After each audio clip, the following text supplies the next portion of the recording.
Audible है ma'am? हाँ, Audible है।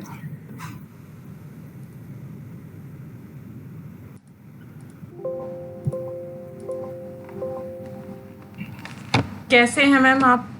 मैं बिल्कुल ठीक हूँ। आप कैसे हो? बस मैम बढ़िया। स्टार्ट करते हैं हम। जी, जी। 7 बज चुके हैं। जी, जी, बिल्कुल, बिल्कुल।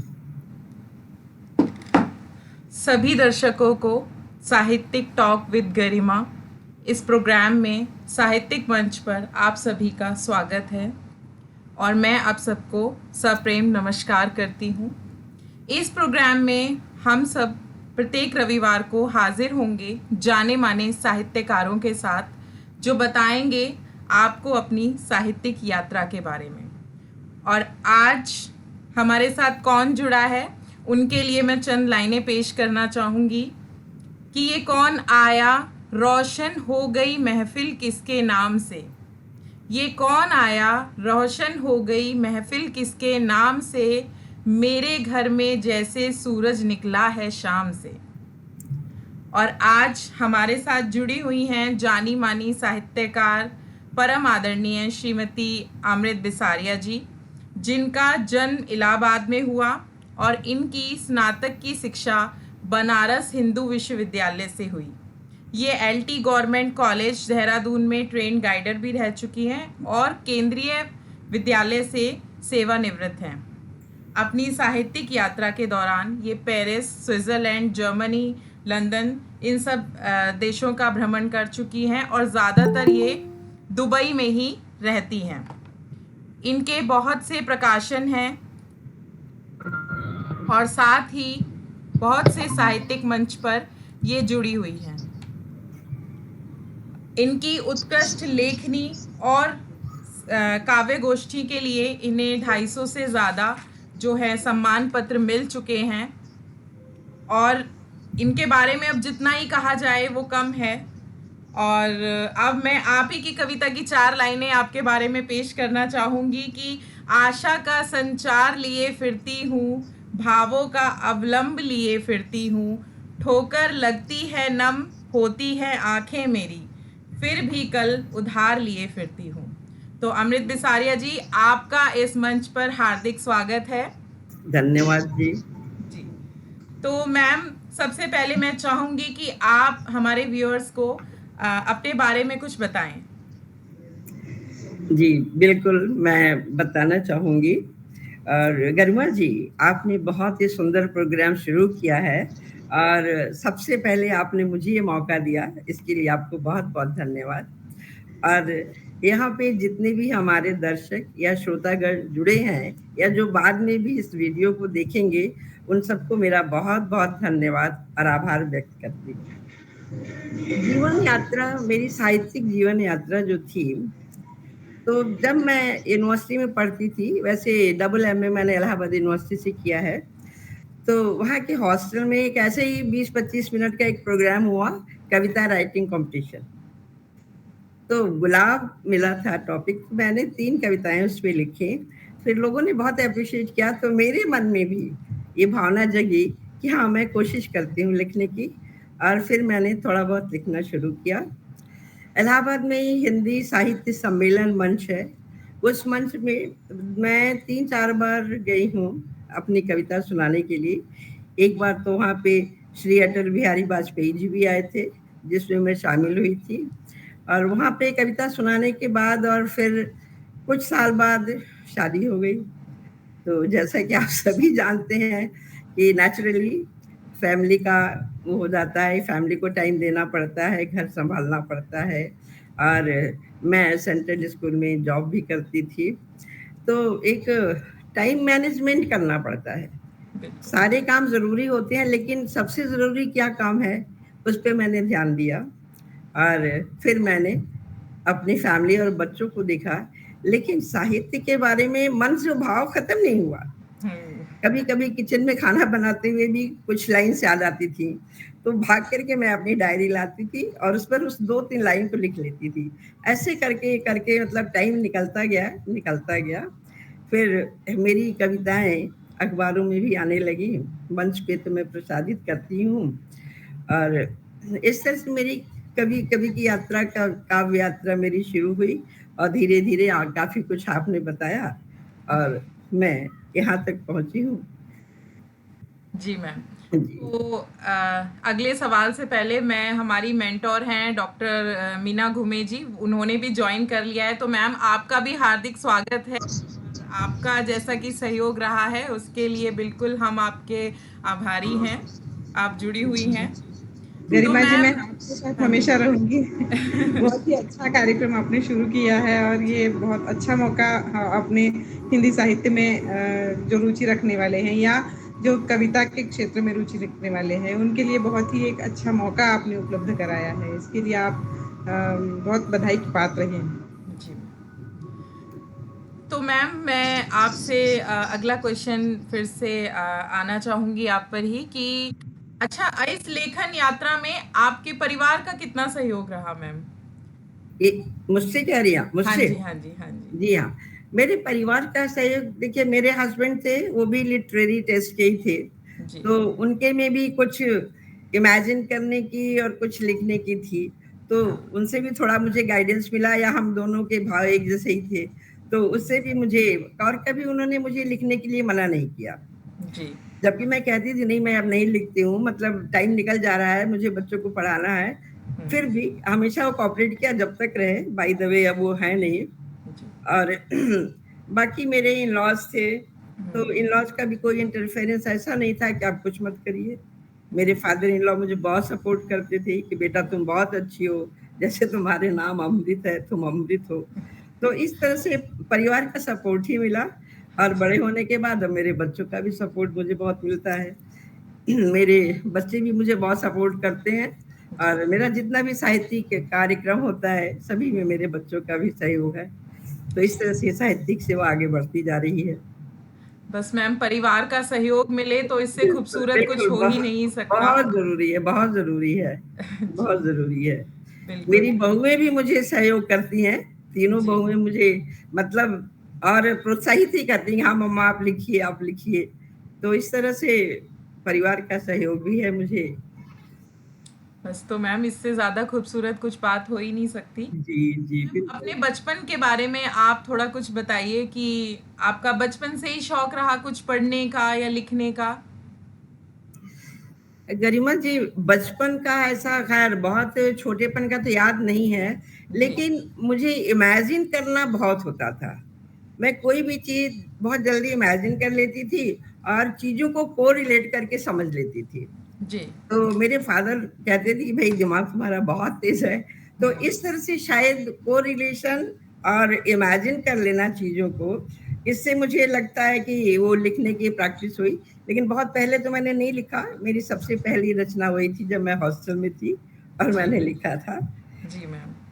तो मैम, आपकी साहित्यिक यात्रा सिर्फ भारत में ही नहीं रही, आप दूसरे देशों में भी गईं, आपने और देशों का भी भ्रमण किया है।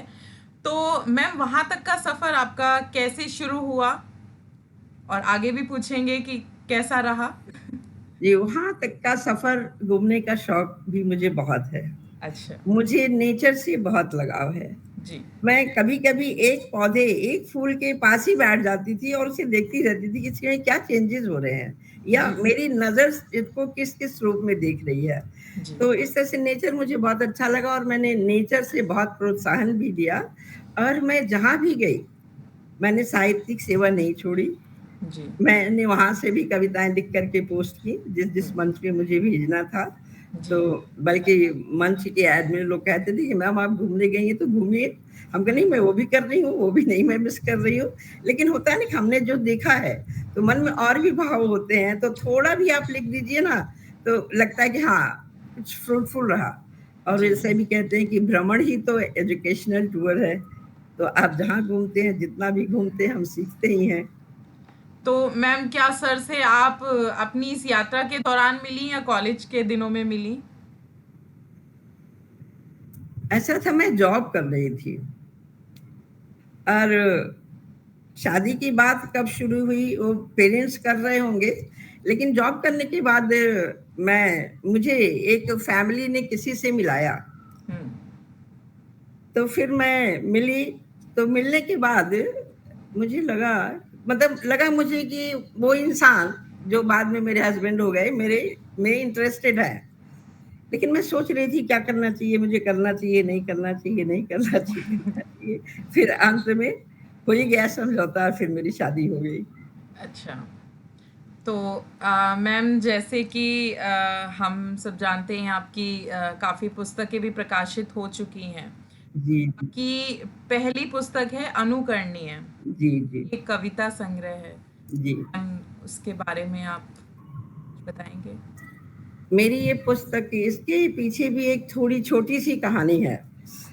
वहाँ मेरे स्कूल में भी ऐसा ही हुआ था कि साहित्यिक प्रतियोगिता हुई थी कविता लिखने की, तो मैंने कुछ कविताएँ लिख ली थी। तो मेरे एक टीचर हैं, शर्मा सर हम कहते हैं उनको, तो उन्होंने कहा कि मैम आप तो बहुत अच्छा लिखते हैं, आप लिखती क्यों नहीं हैं? और मेरा रिटायरमेंट भी पास था। तो मैंने सोचा कि हाँ, मैं लिख कर के देखती हूँ। तो इस तरह से मैंने एक-एक दिन में 4-4, 5-5 कविताएँ लिखी, और 2 महीने के अंदर मैंने अपनी वो बुक पब्लिश कराई। ऐसा है मेरा कि मैं सोच के नहीं लिखती हूँ कि आज मैं लिखूँगी। अच्छा। जैसे कुछ मन में भाव आया तो मैंने सोचा अच्छा लिखती हूँ मैं। फिर उसको लिख दिया, फिर और दूसरा भाव आता गया, फिर और तीसरा भाव आता गया। ऐसे-ऐसे एक सिटिंग में मैं 4-5 भी लिख जाती हूँ, और कभी-कभी 2-4 दिन भी कुछ नहीं लिखती हूँ, क्योंकि मन में कोई भाव आया ही नहीं। तो बिल्कुल। इस तरह से मेरी वो प्रथम बुक जो है अवधारणा, और उसमें मेरी सारी मेरी कविताएँ जो हैं उसमें, वो सब मानव मूल्यों से ही संबंधित हैं और प्रकृति से संबंधित हैं। जी। क्योंकि हम प्रकृति से बहुत कुछ सीख सकते हैं, चाहे प्रकृति से सीखना तो हम बहुत कुछ सीख सकते हैं। तो इस पुस्तक में मेरी कविताएँ मानव मूल्यों से संबंधित हैं, मानव संस्कार, कर्मठता जी। और जीवन की सर्वश्रेष्ठ प्राणी मानव है, तो उसी के सारे व्यवहार, उसी के आचार व्यवहार से संबंधित मेरी कविताएँ हैं। आप कह सकती हैं सतरंगी कविताएँ हैं। मन के हर भाव को मैंने जानने की और बताने की कोशिश की है, क्योंकि मन में, एक कवि के मन में तो भावनाओं का वेग होता है, बिल्कुल, समुद्र बिल्कुल। होता है, तो जब तक वो बिल्कुल। डील नहीं ले, तब तक उसके मन में भावनाएँ रहती हैं। इस तरह से मैंने इस पुस्तक में अपने जीवन के हर पहलू को छूने की कोशिश की है। जी। और ख़ास करके मुझे बच्चों से बहुत लगाव है, तो बच्चों के बारे बारे में मैं बहुत सोचती हूँ और उनके बारे में बहुत लिखती हूँ, और मुझे लगता है कि बच्चे कभी गलत नहीं होते हैं, गलत होते हैं तो हम, बच्चे नहीं, जो हमने उनको एटमॉस्फेयर नहीं दिया। बिल्कुल। तो मैम, आपका एक कहानी संग्रह है बुनियाद रिश्तों की। जी। तो इसमें मैम रिश्तों के बारे में आपके क्या विचार हैं? रिश्तों के बारे में देखिए, आजकल जैसे रिश्ते बहुत टूटते जा रहे हैं, लेकिन रिश्ते के उस टूटन में मैं इतना विश्वास नहीं करती। मुझे लगता है कि यदि कोई रिश्ता खराब हो रहा है, आप सुन पा रही हैं ना मुझे? जी मैम, जी। हाँ, यदि कोई रिश्ता खराब हो रहा है तो उसको यूँ ही नहीं छोड़ देना चाहिए। जी। हमें कोशिश करनी चाहिए, और रिश्ते में उतार-चढ़ाव तो होते हैं। हम बड़े हैं, झुक गए तो क्या हुआ? हम छोटे हैं, झुक गए तो क्या हुआ? कुछ नहीं हुआ, क्योंकि सभी को समेट करके चलने में ही खुशी है और मन को तसल्ली होती है।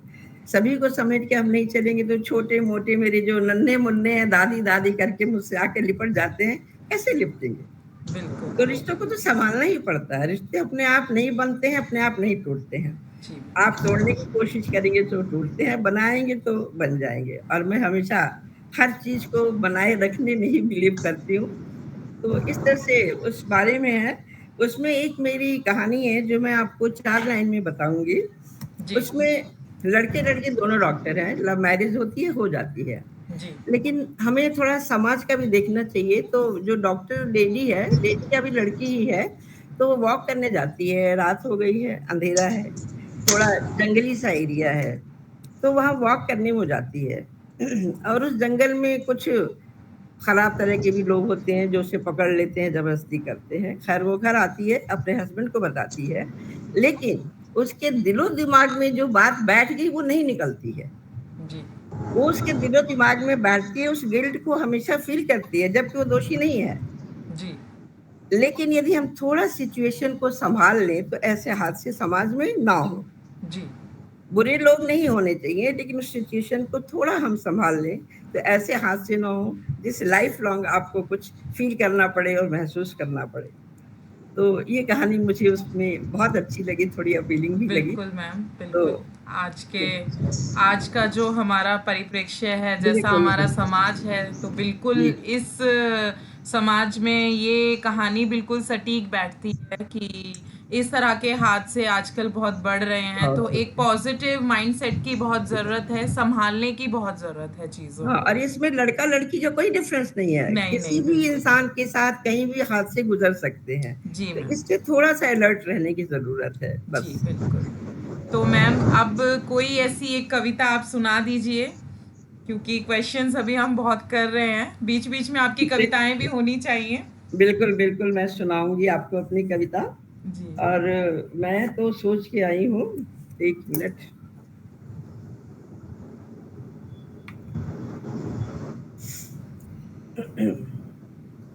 अभी जैसा ही मैंने आपको बताया कि हमें थोड़ा नियम संयम का भी पालन करना जरूरी है। जी। हम ही नहीं, हमारी पूरी प्रकृति, पूरा ब्रह्मांड, सभी नियम संयम से ही चलते हैं।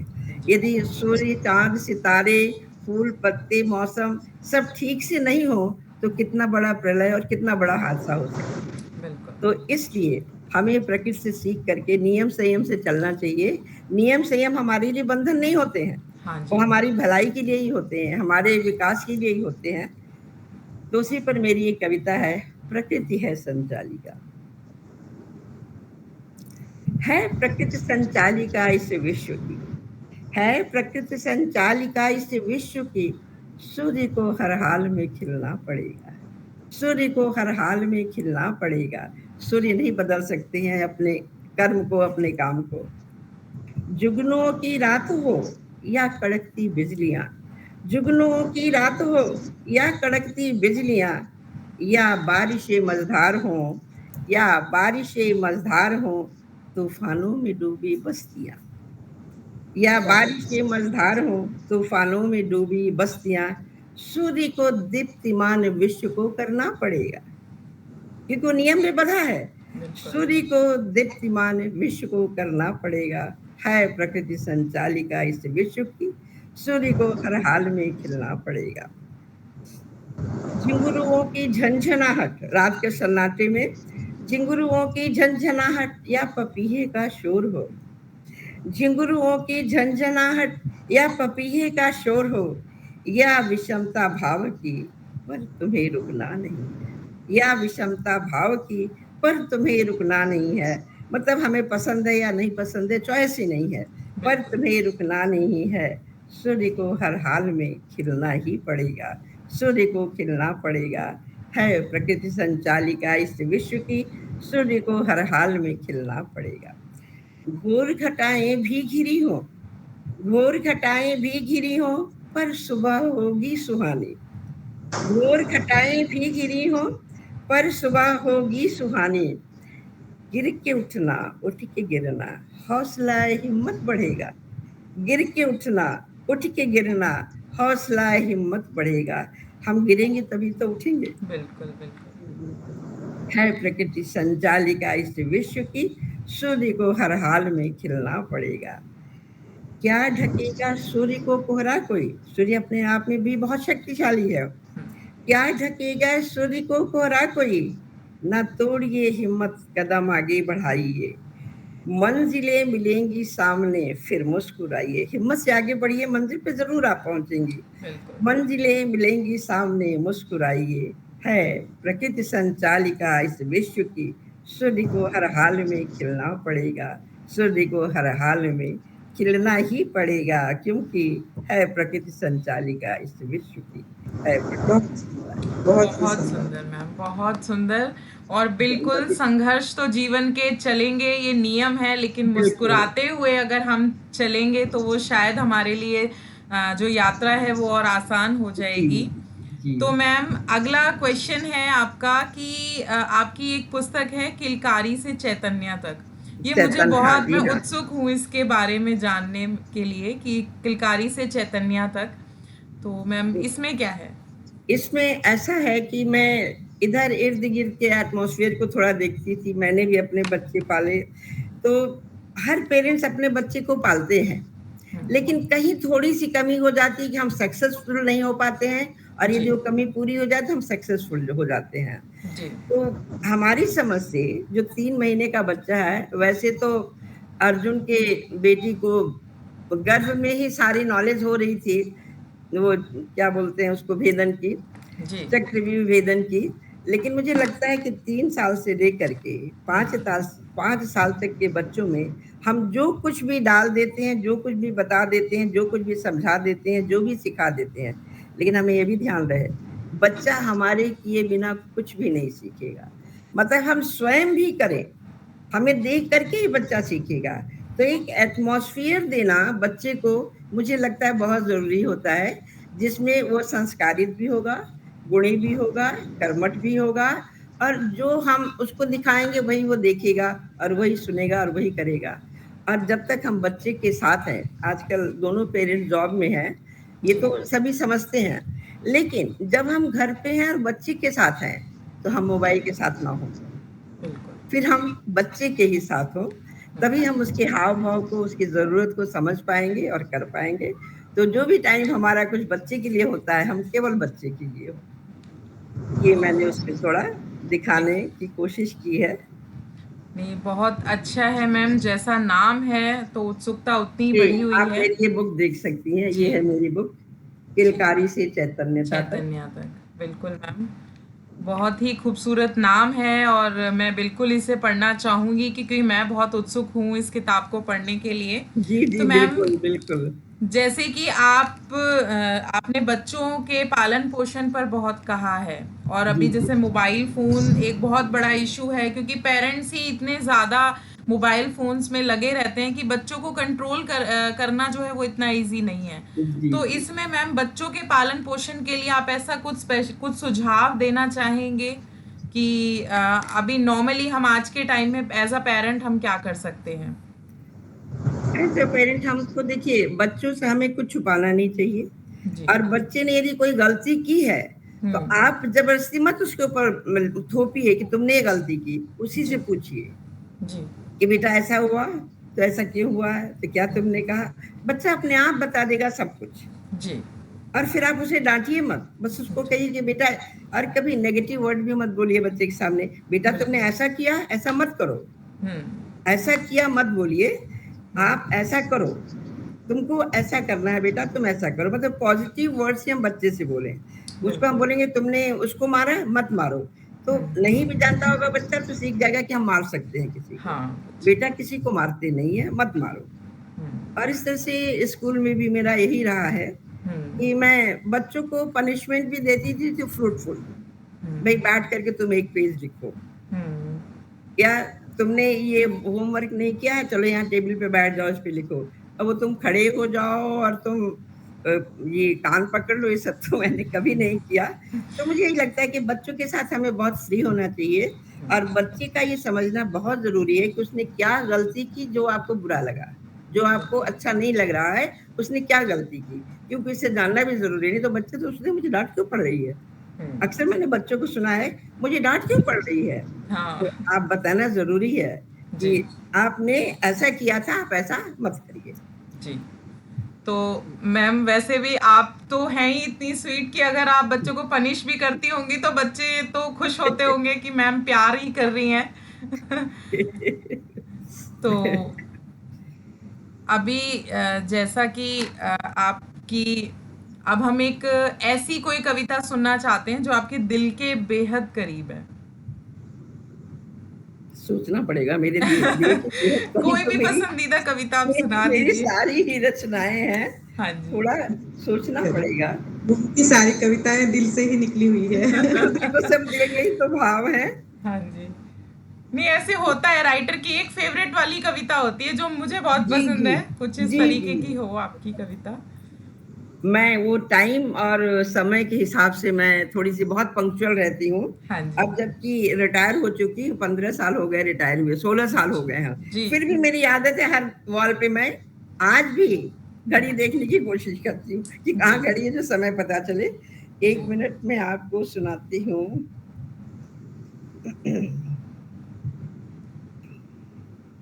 बीना जी, आप भी एक अपनी कविता निकाल लीजिए क्योंकि अंत में हम आपसे भी एक कविता ज़रूर सुनेंगे। तो बाद में आप बहाना नहीं बनाइएगा कि भाई मैं तैयार नहीं हूँ। जरूर जरूर।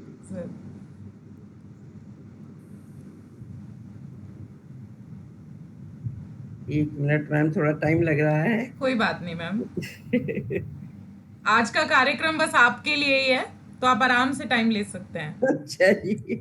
जी।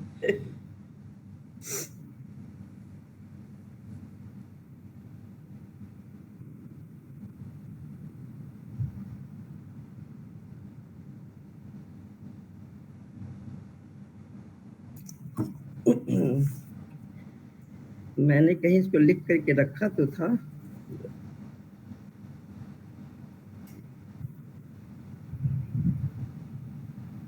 सॉरी मैम, थोड़ा टाइम लग रहा है, लेकिन बस मैं कोई बात निकालती नहीं हूँ। मैम, कोई बात नहीं।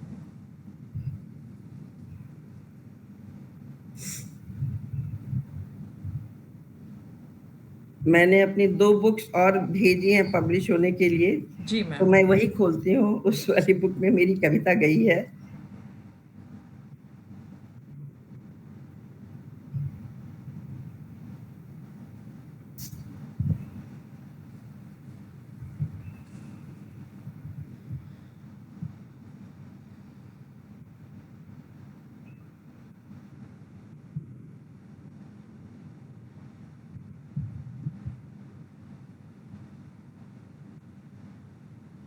एक मैं कोई दूसरी सुना दूं? वैसे वो मैं वक्त या समय पे सुनाना चाह रही थी। जी कोई बात नहीं। अरे वो लाइफ में सामंजस्य मुझे बहुत पसंद है, जी क्योंकि हम जब सामंजस्य करेंगे तभी दूसरा भी हमारे साथ रहेगा। और बिल्कुल। यदि 2 लोग हैं, दोनों सामंजस्य पसंद ना करने वाले हो, तब तो बड़ा मुश्किल है साथ रहना। जी तो इसलिए मुझे लगता है कि ये सामंजस्य करना भी ज़रूरी है, ज़िंदगी को अच्छी तरह से जीने के लिए या रिश्तों को बचाने के लिए। जी उस पे है मेरी कुछ पंक्तियाँ। शिकवा ज़िंदगी से नहीं, शिकायत किसी से नहीं। शिकवा ज़िंदगी से भी नहीं, शिकायत किसी से नहीं।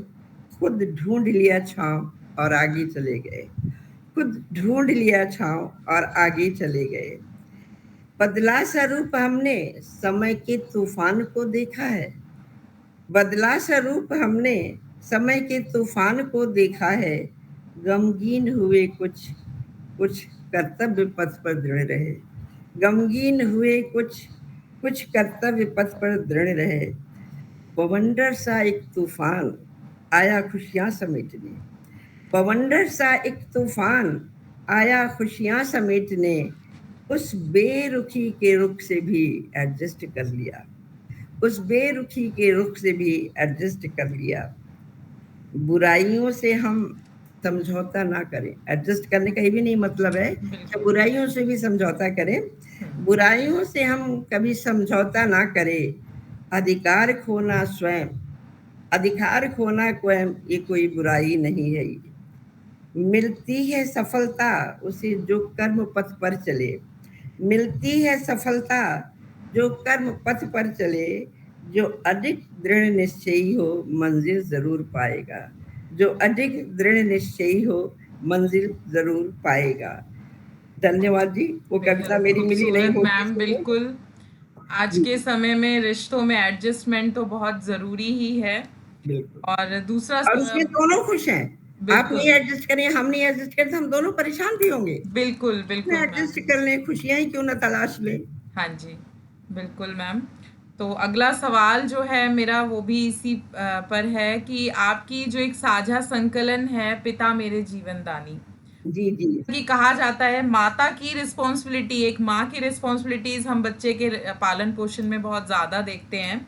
जी। पिता का रोल कैसा होना चाहिए, क्या कहना चाहेंगे आप उसके बारे में? आप ये बिल्कुल सही कह रही हैं गरिमा जी, कि माता का रोल बच्चों के साथ ज़्यादा होता है, क्योंकि पहले टाइम में माएँ ज़्यादा नौकरी नहीं करती थीं, तो घर में जो भी रहता है बच्चों का साथ उसके साथ ज़्यादा रहता है।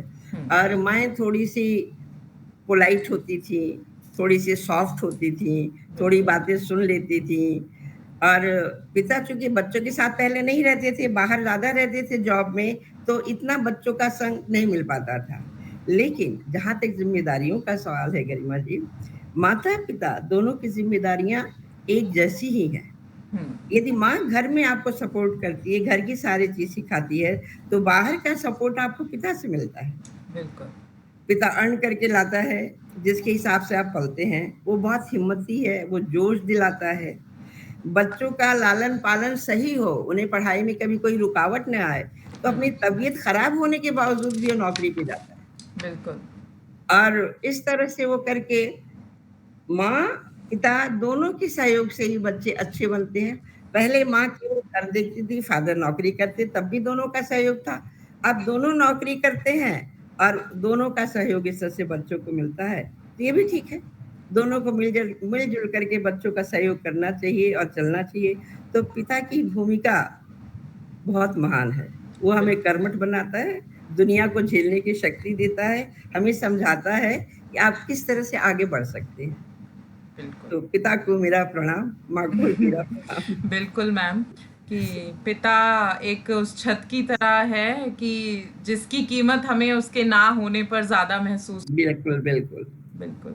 तो मैम अब अगला, जैसे कि आपने रिश्तों पर, बच्चों पर, पेरेंटिंग पर बहुत अच्छा लिखा भी है, और तो इसके लिए ही अगला सवाल मैं आपसे यही पूछना चाहूँगी कि जैसे आजकल रिश्तों का जो स्तर है वो बहुत गिर रहा है। जी, जी। आपने एडजस्टमेंट की बात भी कही, लेकिन आजकल के जो रिलेशनशिप्स हैं उनमें ये सब चीज़ें हैं ही नहीं। तो जी। रिश्तों के गिरते स्तर के बारे में आप कुछ सुझाव ऐसा कुछ देना चाहेंगी, या क्या आपके विचार हैं? ये सुझाव का जहाँ तक सवाल है, ये थोड़ा पर्सन टू पर्सन डिफर करता है। बिल्कुल। क्योंकि हर इंसान अपनी-अपनी सिचुएशन और परिस्थितियों के अकॉर्डिंग करता है। लेकिन मुझे ये लगता है कि रिश्तों को यदि मान लीजिए हमारे बड़े बुजुर्गों ने कुछ कहा तो हम सुन लें, और जब लगता है कि वो नॉर्मल है, तो हम अपनी बात उनसे कह लें। जी। कि ऐसा नहीं था, हम ऐसा करना चाहते थे, हम ऐसा करना चाहते थे। और अब मुझे नहीं लगता कि आजकल के ज़माने में कोई भी बड़े लोग नहीं समझ पाते हैं या कोई भी बच्चे नहीं समझ पाते हैं। बिल्कुल। हाँ, ये स्ट्रगल वही होता है, जहाँ दोनों अपने कर्म को भूल जाते हैं और अहम का भाव आता है। जी। ये रिश्तों में ही नहीं, आजकल पति-पत्नी में भी अहम का भाव जहाँ आता है, वहीं पे जाकर के सारी प्रॉब्लम शुरू होती है। कोई भी नहीं सोचता कि अरे चलो ठीक है, हो गया, भूल जाओ। तो ये थोड़ा है, हमें कमियों को, बुराइयों को भुलाना होगा, अच्छाइयों को आगे बढ़ाना होगा और एडजस्टमेंट होगा। यदि हम जो चाहते हैं, वही हमें उसको देना भी होगा। केवल चाहने से तो कुछ नहीं होगा। बिल्कुल। लेना-देना यही तो है दुनिया, सुख-दुख, धूप-छाँव, जो हम चाहते हैं वही हमें देना भी चाहिए। हमारा जो कर्तव्य है, हम करें तो हमें अधिकार मिलेगा। हमें अधिकार जब ही मिलेगा कि जब हम अपना कर्तव्य करेंगे। तो बस वो थोड़ा-सा सोचने की ज़रूरत है, सेल्फ स्टडी की ज़्यादा ज़रूरत है। आप स्वयं को जानें कि आप क्या हैं। बस मेरी समझ से तो शायद कुछ समस्याएँ हल हो सकती हैं। बिल्कुल मैम, हम नॉर्मली ये भूल जाते हैं, हम अधिकार माँगते रहते हैं, लेकिन हम कर्तव्य नहीं पूरे बिल्कुल, बिल्कुल। जी, जी। तो अधिकार के साथ कर्तव्य आते ही आते हैं, और रिश्ते तो गिव एंड टेक पर कहीं न कहीं चलते ही हैं। अगर आप सिर्फ पाना चाहते हैं तो रिश्ते नहीं चल पाएँगे। या आपका बच्चा भी यदि है, छोटा बच्चा भी है, आप उससे प्यार से नहीं बोलेंगे तो आपके पास वो नहीं आएगा। जी। तो रिश्ते निभाने के लिए तो उस लेवल पे आना ज़रूरी ही होता है। जी। ये मेरा ऐसा मानना है। हाँ, बिल्कुल, बिल्कुल मैम, बहुत अच्छे विचार हैं आपके। और अगला जो सवाल है वो मेरा ये है कि आपकी मैम, आपको 250 से ज़्यादा, 250 से ज़्यादा आपको जो है सम्मान मिल चुके हैं। जी, जी। मुझे ये बताइए, पहला सम्मान आपको कब और किस तरह से मिला, किस लिए मिला? गरिमा मैंने सबसे पहले जो साहित्यिक मंच ज्वाइन किया था, काव्यांगन। जी। काव्यांगन मेरा सबसे पहला मंच है और सबसे पहला सम्मान मुझे वहीं से मिला था, जिसके लिए काव्यांगन को बहुत धन्यवाद। और 2 लाइन में फिर उसके बारे में भी बोलना चाहूँगी। बिल्कुल। वाक़ई वो ऐसा मंच है, बिल्कुल साहित्यिक मंच है और सभी के लिए बहुत सपोर्टिव है। जी। सभी के बारे में सोचता है और हर तरह की हेल्प करता है, और कविताओं का स्टैंडर्ड भी बहुत अच्छा है। कवि बहुत अच्छे-अच्छे, बहुत ही साहित्यिक कविताएँ लिखते हैं। तो मैं तो सारा श्रेय अपना काव्यांगन को देना चाहूंगी। बाकी और सभी पटल पे भी मैं लिखती हूँ कविताएं। वैसे जी। सभी मंच मुझे बहुत अच्छे लगते हैं, सभी जगह से प्यार मोहब्बत मुझे बहुत मिलता है। जी।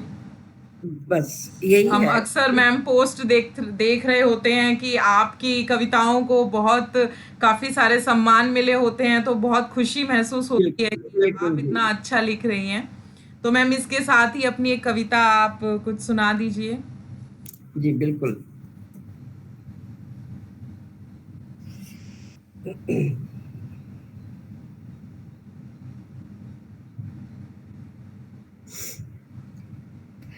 एक है मेरी कविता जो आशा के बारे में है, उम्मीद। यदि हमारे मन में कोई उम्मीद नहीं होगी, जैसे कहते हैं ना कि एक आपका उद्देश्य होना चाहिए, जी। और बिना उद्देश्य के हम नहीं जी सकते हैं। जैसे जी। हमें बच्चों को पालना है तो हमें उनके लिए नौकरी करना जरूरी है, तभी हम नौकरी करेंगे। तो जी। जब हमारे सामने कोई उद्देश्य होगा, तभी हम आगे बढ़ेंगे और तभी हमारा मनोबल ऊंचा होगा। तो जी। उसी पे मेरी आधारित एक कविता है, जी। आशा का संचार लिए फिरती हूँ। मैं बहुत उम्मीद वाली हूँ, मैं बहुत पॉजिटिव बिल्कुल। हूँ, मैम कभी आपको देखकर नेगेटिव भी नहीं लगता सोचती हूँ। है। आशा का संचार लिए फिरती हूँ, भावों का अवलंब लिए फिरती हूँ। ठोकर लगती, आपने भी जैसे ये सुनाई थी शायद ये मेरी 4 पंक्तियां। बिल्कुल। ठोकर लगती नम होती आंखें, दुख तो होता ही है कहीं यदि आपको ठोकर लगती है, फिर भी कल आधार लिए फिरती हूँ। उसको छोड़कर फिर कल का आधार बना के फिरती हूँ। मन भावों का खंडन होता तो होने दो, मन भावों का खंडन होता तो होने दो। घायल मन को समेट मन में, घायल मन का उद्गार समेट मन में, नौ जीवन का नौ रंग लिए दिल में, अंबर विस्तृत अंबार लिए फिरती हूँ। अंबर विस्तृत अंबार लिए फिरती हूँ। कल का सुनहरा पल लक्षित है, मतलब लक्ष्य होना चाहिए हमारा। कल का सुनहरा पल लक्षित है, वो लाख भावनाएं धूमिल फिर भी, वो लाख भावनाएं धूमिल फिर भी, रात अंधेरी हुई शबनमी तो हो, रात अंधेरी हुई शबनमी तो हो, किरणों का तार लिए फिरती हूँ, किरणों का तार लिए फिरती हूँ। नंदन वन खुशबू मन झंकृत करता, नंदन वन खुशबू मन झंकृत करता, अक्षर शब्दों से गीत बना लेती हूँ। कविता लिखती हूँ ना, अक्षर शब्दों से गीत गीत बना बना लेती लेती हूँ। हूँ। मन के भाव ही सरगम बन जाते, ले सुकून के थोड़े पल फिरती हूँ, ले बहुत सुकून के खूबसूरत। थोड़े पल फिरती हूँ, किरणों का तार लिए फिरती हूँ। जीवन है तुंग शिखर प्रस्थवण सा, जीवन है तुंग शिखर प्रस्थवण सा, घायल हो आगे बढ़ सलीला जैसा। घायल भी है तो क्या हुआ, सरिता कभी नहीं रुकती है, कितने भी बिल्कुल। पत्थर से टकराए हो फिर भी आगे बढ़ती जाती है। घायल हो आगे बढ़ सलीला जैसा, राहों से भावों का सरगम ले कुछ, राहों से भावों का सरगम ले कुछ, रंगीन फिजा के संग में फिरती हूँ, रंगीन फिजा के संग में फिरती हूँ। बिल्कुल। किरणों का तार लिए फिरती हूँ, किरणों का तार बहुत लिए फिरती खूबसूरत मैम, हूँ। बहुत खूबसूरत बहुत आपकी लेखनी धन्यवाद सच जी, में ही धन्यवाद। बहुत खूबसूरत है। हर कविता का कुछ ना कुछ इतना सुंदर सा संदेश होता है। तो मैम धन्यवाद जी। अब मैं ये आपसे ये जानना चाहूंगी कि अपनी साहित्यिक यात्रा के दौरान आपने ऐसा कुछ महसूस किया कि कुछ छूट गया है? तो ये ऐसा है गरिमा जी कि मैंने जोर शोर से जो अपनी साहित्यिक यात्रा शुरू की, हम्म। तो वो तो रिटायरमेंट के बाद शुरू की। जी। हाँ, पहले मुझे लगता था, जैसे मैं अटल जी के सामने मैंने सुनाई थी कविता, एक बार हम्म। महादेवी वर्मा जी से भी मेरा साक्षात्कार हुआ था, जी। एक बार इंदिरा गांधी ने भी मेरी कविता अरे सुनी थी। वाह। मैंने एनसीसी वाह। मैंने एनसीसी किया हुआ है, सी सर्टिफिकेट है मेरे पास। तो जी। मेरे कैंप में वो आई थी इंदिरा गांधी, तो पूरी टाइम मेरी ड्यूटी थी उनके साथ। जी। तो बहुत अच्छी तरह से बातचीत होती रही। जब वो जाने लगी, तब उन्होंने कहा कि, और मैं तो अटेंशन में रही उनके साथ, मुझे उसमें तो इजी तो हो ही नहीं सकते थे। तब उन्होंने कहा, क्यों तुम ऑटोग्राफ नहीं लोगी? बहुत लड़कियां आ रही थी ऑटोग्राफ लेने उनसे, तुम ऑटोग्राफ नहीं लोगी? तो मैंने कहा कि मैम मेरे पास ऑटो बुक नहीं है, क्योंकि जेब में कुछ रखना भी अलाउड नहीं था हम लोगों को। हाँ तो कहते किसी से बोरो कर लो ना। फिर खुद ही उन्होंने किसी से बोरो किया कि एक ऑटो बुक के एक पेज देना, और फिर उन्होंने ऑटो दिया अपना, इंदिरा गांधी लिखे, मैंने आज भी रखा है। जी। तो ऐसा मुझे नहीं लगता कि कुछ छूट गया है, और शायद मैं प्रेजेंट में ज्यादा खुश रहती हूँ। कुछ चीजें हैं जो मैं ज्यादा ना सोचना चाहती हूँ ना बताओ, क्योंकि हम इमोशनल फिर हो जाते हैं। हाँ अब बिल्कुल। जैसे हस्बैंड का ना रहना, इस टॉपिक पे मैं ज्यादा डिस्कस करूंगी तो मैं कविता बोल भी नहीं पाऊंगी। हाँ जी। तो है कुछ चीजें जो अंदर ही छुपी हैं। जी। तो अब ऐसा मैं चाहे कहीं भी रहूं, बड़े बेटे के पास, मझले बेटे के पास, छोटे बेटे के पास, जी। मुझे कहीं कुछ नहीं लगता कि मैं पहली बार आई हूँ या बहुत दिनों बाद मिल रही हूँ। मुझे हर जगह यही लगता है कि मैं यहीं रहती हूँ। हाँ तो शायद एडजस्टमेंट हो ही जाता है। तो मुझे ऐसा नहीं लगा कि कुछ छूट गया मेरे साथ। हाँ, मतलब कविताएं शायद मैं और लिखती आगे, लेकिन ठीक है, फैमिली भी बहुत जरूरी है, तो फैमिली ठीक है तो सब ठीक है। बिल्कुल, हमारी पारिवारिक प्राथमिकताएं भी पूरा जी, करना ज़रूरी है, और ये जी, बहुत अच्छी बात है कि आपने वो सब अपनी प्राथमिकताएं पहले वो पूरी की और उसके साथ अपनी साहित्यिक यात्रा आपने की। तो मैम, आप ऐसी कोई सीख जो आपको जीवन भर याद रही, ऐसा कुछ जो आपने सीखा अपनी इस साहित्यिक यात्रा के दौरान? साहित्यिक यात्रा के द्वारा जो मैंने सीखा, जी। साहित्यिक यात्रा के द्वारा मैंने एक चीज सीखी कि कहते हैं ना कि वियोगी होगा पहला कवि, आह से उपजा होगा गान। मुझे लगता है कि कविता केवल आह से ही थोड़ी उपजती है, खुशी से भी होती है, बिल्कुल। मुस्कुराते हुए भी होती है, अच्छी अच्छी भावनाओं को लेकर के होती है, अपने कर्तव्य को लेकर के होती है। तो मैं थोड़ी, मेरी कविताएं थोड़ी हटके होती हैं। बिल्कुल। तो बहुत रोने धोने वाली चीज, पता है, मुझे लगता है कि इंसान तो वैसे ही बहुत दुखी रहता है, हाँ जी। और दुख की कविताएं पढ़ा करके या उनको बता करके, और क्यों दुखी करना। जी।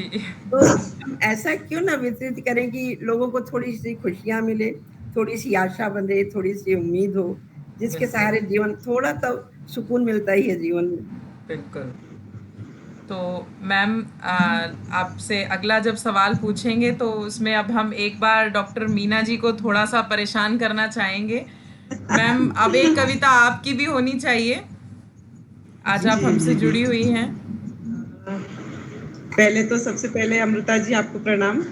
आप हमारी पहली साक्षात आपका पहला साक्षात्कार यहाँ पर होने जा रहा है। वैसे मैं आपसे फेसबुक पर जुड़ी हुई हूँ। अच्छा अच्छा ज्यादा से बाबा ज्यादा मैं जी। आपको फॉलो करती हूँ, आपकी कविताओं को बहुत लाइक करती हूँ, मैं देखती हूँ आप अपनी कविताएं बोलती है तब सुनती हूँ उनको। गरिमा जी तो मेरे साथ बनी हुई हैं हमेशा से, और जैसा कि मुझे थोड़ा एक डर लग रहा है अपनी कविता सुनाते हुए, जैसे कि आपकी सारी जो चीजें अभी मैंने सुनी कि एक पॉजिटिविटी जो होनी चाहिए व्यक्ति के अंदर, तो वो दूसरों को भी पॉजिटिव सोचने के लिए प्रेरित करती है ना। जी जी। तो शायद मेरी कविताएं थोड़ी सी आपने कहा कि दुख भरी क्यों हो, तो शायद ठीक कुछ है, मेरी थोड़ा कविताएं दुख दुख का भरी एहसास भी हैं। होना जरूरी है, तभी तो शायद खुशियां ज्यादा प्रफुल्लित होंगी।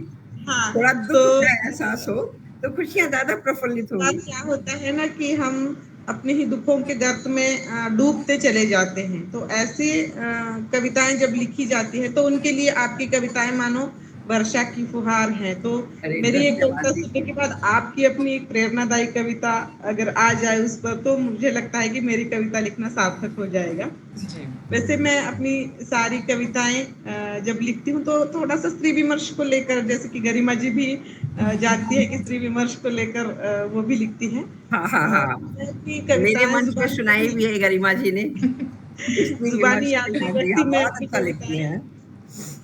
शुरुआत थोड़ा सा मैं ऐसे करना चाहूंगी कि मैं अपनी कविता को जुबानी याद नहीं रखती, हाँ, मैं भी लिखती देख हूँ। के ही बोल रही हूँ, नहीं याद जी, रहती हैं। लिखती हूँ कुर्बान होने के लिए उन लम्हों को, रख देती हूँ संभाल कर उन पन्नों पर आजाद होने के लिए, एक दिन पुस्तक बनने के लिए।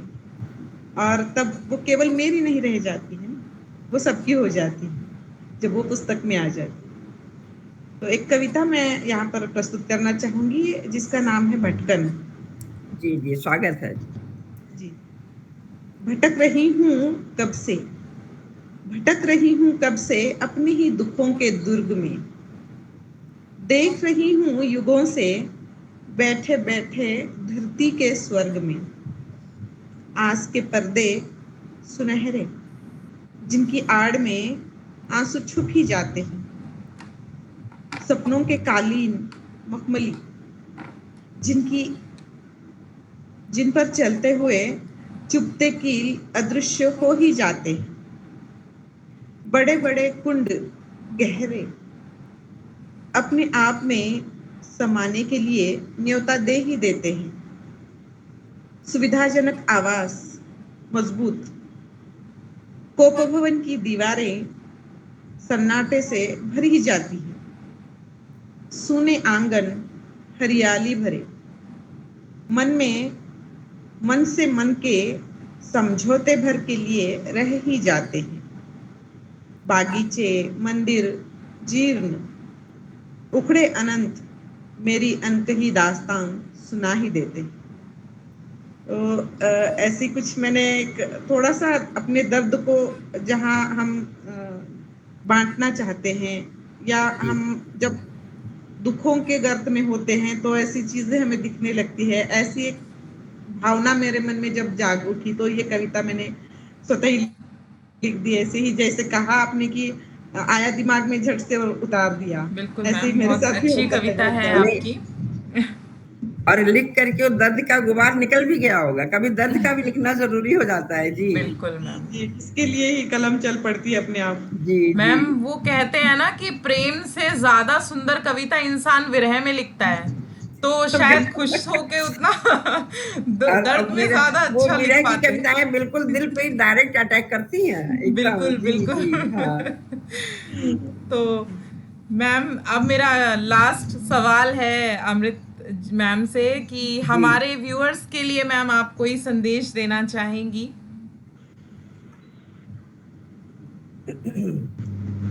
संदेश क्या, थोड़ा सा सुझाव ही हो सकता है, या थोड़ी मेरी अपनी बातें हो सकती हैं जो मैं जी उनसे मैम, शेयर कर सकती हूँ। जी सबसे पहले तो थोड़ा सा अपने दुख को कम करें। थोड़ा सा अपने दुख को, या हमारी जो चाहत है हमें वो नहीं मिलती है, तो इसके लिए हम ज्यादा परेशान ना हो, क्योंकि सेकंड चॉइस भी तो होती है कोई। आजकल जैसे बच्चे कंपटीशन में बैठते हैं, नई सिलेक्शन होता है, तो किसी भी ख्वाहिश को इतना ना बढ़ाइए कि यदि वो पूरी ना हो तो आप दुखी हो, क्योंकि दुख एक ऐसा है जो इंसान को वहीं पे रोक देता है, आगे नहीं बढ़ने देता है। जी तो बहुत सारी चीजें हैं, आप अपने मन को थोड़ी तसल्ली दे करके बहुत सारी चीजों के बारे में सोच सकते हैं। अच्छे रिश्ते बना करके आप खुश रह सकते हैं, और सभी से अच्छी बातें करके दूसरों को भी आप खुश रह सकते हैं। और सबसे अच्छी बात है, मुस्कुराइए, जरूर मुस्कुराइए। जितना भी आप मुस्कुराएंगे बिल्कुल दूसरे भी आपके साथ उतना ही मुस्कुराएंगे, और आपके दिल का गम कुछ कम होगा, आपके दिल का गम कुछ कम होगा। बिल्कुल मैम, तो मैं मैम के लिए अब 2 लाइनें आपको धन्यवाद करते हुए कहना चाहूँगी कि हर गली अच्छी लगी, हर एक घर अच्छा लगा। हर गली अच्छी लगी, हर एक घर अच्छा लगा। वो जो आए शहर में तो शहर भर अच्छा लगा, शहर वाह, भर अच्छा लगा। तो मैम आपके आने से सच में ही हम आज बहुत पॉजिटिविटी से भर गए हैं। आप एक इतनी पॉजिटिव पर्सनैलिटी से मिलने के बाद तो आप सोचिए कि हम रिचार्ज हो गए हैं। आज आपके साथ मिलके बहुत ही हमें अच्छा लगा, और आई होप कि हमारे व्यूअर्स जो भी लोग देख रहे हैं और जिन्होंने इतने पेशेंस के साथ अब तक देख लिया होगा ये हमारा वीडियो, तो मुझे आशा है कि उनमें भी इतनी ही सकारात्मकता का संचार होगा। और जैसा कि अब सभी लोग कहते हैं कि स्त्रियों की बातों का कोई अंत ही नहीं होता, अब हमारी बातें तो अंतहीन हैं, वो तो चलती रहेंगी। और अगर ये स्त्रियां साहित्यकार हो तो फिर हाँ कहना ही क्या बिल्कुल है। बिल्कुल, जी बिल्कुल बिल्कुल। लेकिन घड़ी की टिक टिक भी कुछ कहती है। तो आज हमें अपनी बातों को जो है विराम देना होगा अगले रविवार तक के लिए। तो अगले रविवार हम फिर हाजिर होंगे अपने किसी और साहित्यकार के साथ। तब तक के लिए सभी को शुभ रात्रि, स्वस्थ रहें, मस्त रहें। और आप सभी को हमारा प्रोग्राम कैसा लगा कृपया अपनी प्रतिक्रिया जरूर दें। जी मैम आपका बहुत बहुत धन्यवाद। बहुत धन्यवाद, शुभ रात्रि। शुभ रात्रि। शुभ रात्रि।